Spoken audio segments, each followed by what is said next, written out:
ನಿನ್ ಫೇವರೇಟ್ ಜಿಲೇಬಿ ತಿಂತೀಯ ನೀನ ಯಾರು ತಂದ್ಕೊಡ್ತಾರೆ ಜಿಲೇಬಿನ ಮಮ್ಮಿ ಪಪ್ಪ ಪಪ್ಪ ತಂದ್ಕೊಡ್ತಾನ ನಿನಗೇನು ಇಷ್ಟ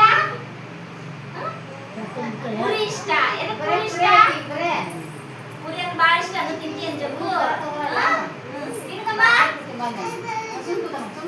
ಪಟ್ಟು ಪಟ್ಟು ಇಷ್ಟ ಇಡ್ಲಿ ಅಂದ್ರೆ ಇಷ್ಟ ನಿನ್ಗಪ್ಪ ಯಾವ ತಿನಿಸು ಅಂದ್ರೆ ಇಷ್ಟ ನಿನ್ಗೆ ಪಟ್ಟು ರೋಹಿತ್ ರೆಡ್ಡಿ ನಿನ್ಗೇನ್ ಇಷ್ಟ ಪಟ್ಟು ಇಷ್ಟ ಮತ್ತೇನ್ ಇಷ್ಟ ಬೇರೆ ಸ್ವೀಟ್